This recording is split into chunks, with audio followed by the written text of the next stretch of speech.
قرآن مجید میں کہیں بھی یہ ذکر نہیں ہوا کہ تورات موسیٰ علیہ السلام پر نازل کی گئی ہے۔ سلامتی ہے ان آنکھوں پہ جو ہدایت پہ نظریں جمائے بیٹھی ہیں، ان کانوں پہ جو ذکر خیر کے منتظر رہتے ہیں، اور ان قدموں پہ جو ہدایت کی راہ پہ گامزن ہیں۔ تو پھر تورات سے ہر وہ قانون مراد کیوں نہیں لیا جا سکتا جو کچھ ہمیں قرآن مجید میں ملتا ہے یا فطرت کی ہدایت میں ملتا ہے یا کہیں اور سے کوئی قانون مل جاتا ہے؟ جب قرآن نے یہ ذکر نہیں کیا موسیٰ علیہ السلام کا نام لے کے کہ تورات ایک کتاب تھی اور اے موسیٰ ہم تمہیں ہی تورات دے رہے ہیں، تو پھر تورات وہ کیوں ہے جو موسیٰ علیہ السلام کے پاس ہے اور یہود جس کتاب پر ایمان کا دعویٰ کرتے ہیں؟ ہمیشہ میں سوال پوچھتا ہوں، خواہش ہی ہوتی ہے کہ اس طرح کے سوالات میں اصل جو چیزوں کو اپروچ کرنے کا زاویہ نظر ہے آپ سے ہم سمجھیں اور اس طرح کے جتنے مسائل پیدا ہوتے ہیں ان میں درست نتیجے تک پہنچیں۔ اس وقت اگر آپ کوئی خبر دنیا میں نشر کریں تو اس کے ساتھ یہ بتائیں گے کہ نیو یارک کہاں پایا جاتا ہے، نہیں، لاہور کہاں پایا جاتا ہے، کیوں نہیں بتائیں گے؟ اس لیے کہ یہ چیز علم و عقل کے مسلمات میں سے ہے، یعنی ہم میں سے ہر شخص اس بات سے واقف ہے۔ ہم جانتے ہیں کہ لاہور ایک شہر ہے جو پاکستان میں ہے، اور ہم جانتے ہیں کہ نیو یارک ایک شہر ہے جو امریکہ میں ہے۔ اسی طرح سے بہت سی دوسری معلومات ہیں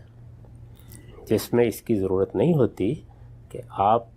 ہر طرح کی معلومات کا ایک نوٹ بھی اس کے ساتھ لکھیں۔ آپ علامہ اقبال کی کتاب پڑھیے جاوید نامہ، جس میں انہوں نے دانتے کے طریقے پر ایک طرح کا تخیلاتی سفر کیا ہے آسمانوں میں۔ وہاں بہت سی چیزوں کا ذکر ہے، ہم یہ جانتے ہیں کہ اس میں بعض اسماء آئے ہیں لیکن وہ تخیلاتی ہیں، اور ہم یہ جانتے ہیں کہ اس میں مثلاً جمال الدین افغانی کا ذکر ہوا ہے۔ تو جمال الدین افغانی کون تھے اس کا تعارف کرانے کی ضرورت نہیں تھی۔ اس زمانے میں ترکی کے جو وزیر اعظم تھے سعید حلیم پاشا، ان کا ذکر ہوا ہے، اس میں بھی یہ کہنے کی ضرورت نہیں تھی کہ یہ کون ہے، ہر شخص جانتا ہے، بلکہ اس حیثیت سے ان کا تعارف بھی نہیں کرایا گیا۔ تو اس لیے جب آپ کسی اعلیٰ ادب کو پڑھتے ہیں تو یہ بالکل جہالت کی بات ہوتی ہے کہ اس میں یہ توقع کی جائے کہ اس طرح کے اسماء جن کو ہمارے ہاں زبان میں علم کہتے ہیں، یعنی ان کو علم کیوں کہا جاتا ہے، جس کو پراپر ناؤن آپ کہتے ہیں، کیوں کہا جاتا ہے؟ اس لیے کہ وہ بالکل معلوم معروف ہوتے ہیں، ان کا مصداق ہر شخص کو پتہ ہے۔ تو دنیا اس بات سے قرآن کے نزول سے صدیوں پہلے سے واقف تھی کہ تورات اللہ کی کتاب ہے، یہ اس کا نام ہے، یہ کتاب موسیٰ علیہ السلام پر نازل ہوئی تھی۔ یہود اس کو صدیوں سے اپنی کتاب کے طور پر پڑھ رہے تھے، پیش کر رہے تھے۔ تو اس کے لیے یہ کیوں ضروری تھا کہ قرآن مجید اس کا تعارف کرائے کہ یہ وہ کتاب ہے جو موسیٰ علیہ السلام پر نازل ہوئی ہے؟ یعنی یہ تو بالکل تحصیل حاصل ہوتی۔ اس طرح کے مطالبات تو وہی لوگ کر سکتے ہیں کہ جو نہ قرآن سے واقف ہیں، نہ زبان سے واقف ہیں، نہ ادب سے واقف ہیں، نہ اس کی روایت سے واقف ہیں۔ کوئی آدمی یہ تقاضا ہی کیسے کر سکتا ہے؟ میں اس وقت گفتگو کر رہا ہوں، اس میں بے تکلف میں مسلمانوں کی تاریخ کی بعض مثالیں دے دوں گا، میں غرناطہ اور بغداد کا ذکر کر دوں گا، تو آپ بیٹھ جائیں اور ان اسماء کے معنی تلاش کرنا شروع کر دیں۔ میں سیدنا عثمان کا ذکر کروں اور آپ جانتے ہیں کہ سیدنا عثمان کون ہے، تو مجھے یہ بتانے کی ضرورت ہے کہ میں ذو النورین کا ذکر کر رہا ہوں، میں رسول اللہ کے داماد کا ذکر کر رہا ہوں، میں ان عثمان کا ذکر کر رہا ہوں کہ جو مظلومانہ شہید کر دیے گئے تھے، بتانے کی ضرورت ہے؟ یعنی اگر کسی موقع پر میں ان کی کوئی بات سنا رہا ہوں تو مجھے معلوم ہے کہ میرے مخاطبین سیدنا عثمان سے پوری طرح واقف ہیں، یا میں یہ کروں گا کہ لغت کھول کے بتاؤں گا آپ کو کہ عثمان کے معنی تو سانپ کے ہوتے ہیں، تو اس لیے سانپ تو ہر جگہ پائے جا سکتے ہیں، تو یہ جو عثمان کا ذکر ہو رہا ہے وہ ہو سکتا ہے کہ آپ کے ڈیلس میں بھی کسی جگہ پایا جاتا ہو۔ تو اس طرح کی حماقتوں پر صرف ہنسا جا سکتا ہے، ان کی کوئی بنیاد نہیں ہوتی۔ یہ دیکھنا چاہیے کہ کسی زبان میں جو الفاظ استعمال ہو رہے ہیں ان کا مصداق معلوم معروف ہے، لوگ اس سے واقف ہیں، اس کی تاریخ سے واقف ہیں۔ علامہ اقبال نے جب یہ اشعار کہے جاوید نامہ میں کہ صاحب سرمایہ از نسل خلیل، یعنی یہاں پیغمبر بے جبرائیل، تو اس میں سرمایہ کے معنی میں لغت میں دیکھوں گا یا مجھ کو فوراً یہ معلوم ہو جائے گا کہ یہاں ڈاس کیپٹل کا حوالہ کیا جا رہا ہے۔ تو یہاں تو دیکھ لیجئے کہ کتاب کا نام بھی پوری طرح نہیں آیا، اس کے باوجود کسی اچھے آدمی کو جو پڑھنا جانتا ہو، جو فارسی زبان سے واقف ہو، جو اقبال سے واقف ہو ادنا تردد بھی پیش نہیں آتا کہ صاحب سرمایہ سے کون مراد ہے، اگلا جملہ بتا رہا ہے کون مراد ہے۔ تو علامہ اقبال نے وہاں کوئی حاشیہ تو نہیں لکھا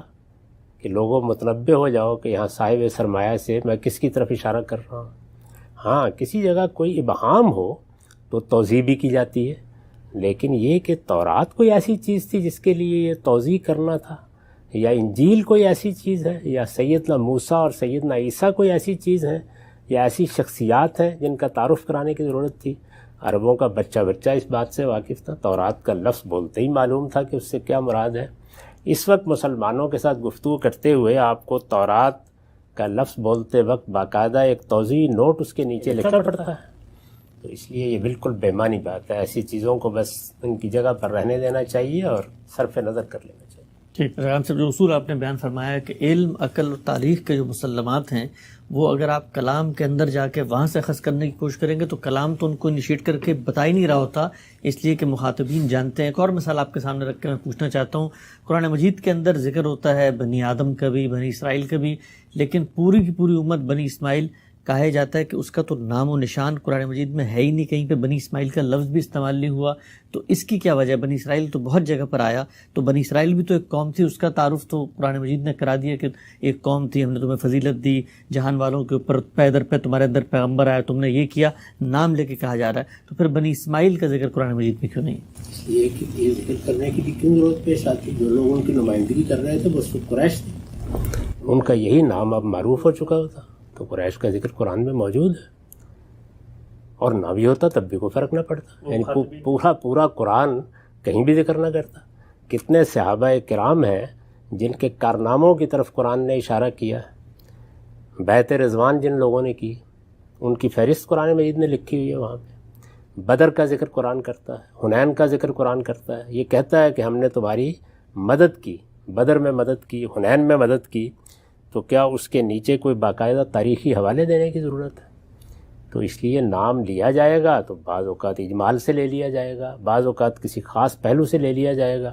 اور نہیں لیا جائے گا تو اس کی کوئی ضرورت بھی نہیں ہے۔ بنی اسرائیل کو خطاب کیا گیا ہے بنی اسرائیل کہہ کے، اس لیے کہ وہ ایک پوری کی پوری قوم ہے جو رسالت بآب صلی اللہ علیہ وسلم کی دوسرے مرحلے میں مخاطب ہوئی ہے۔ قریش میں تو رسول اللہ پیدا ہوئے ہیں،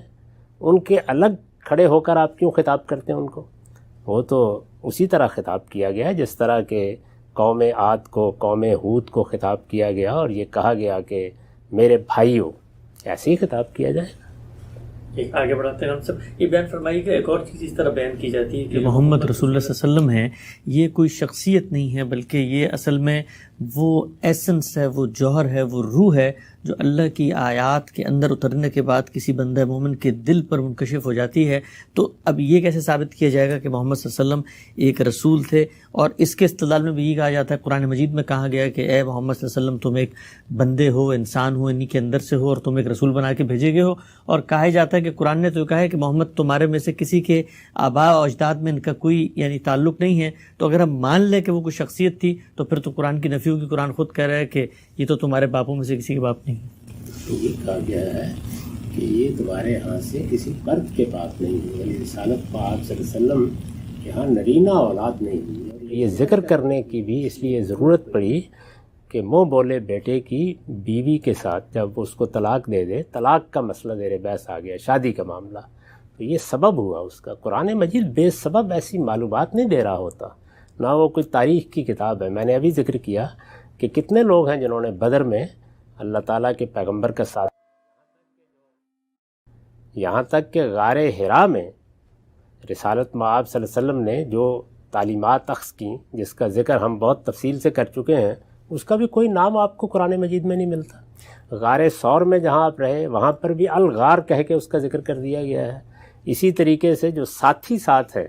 تو ان کا ذکر دیکھیے کس طریقے سے کیا گیا ہے۔ تو قرآن کے اسلوب کو سمجھنا چاہیے۔ قرآن ادب کا بڑا غیر معمولی نمونہ ہے، اس میں یہ چیزیں کیوں ہوں گی جن کا تقاضا کیا جا رہا ہے؟ یہ سب چیزیں محض کوئی دین سے، علم سے، ادب سے ناواقف شخص کہہ سکتا ہے۔ آپ جب محمد الرسول اللہ بولتے ہیں، محمد صلی اللہ علیہ وسلم بولتے ہیں، ابو بکر بولتے ہیں، تو مجھے یہ بتائیے کہ اس میں کسی روح کا ذکر کر رہے ہوتے ہیں یا کسی شخصیت کا ذکر کر رہے ہوتے ہیں؟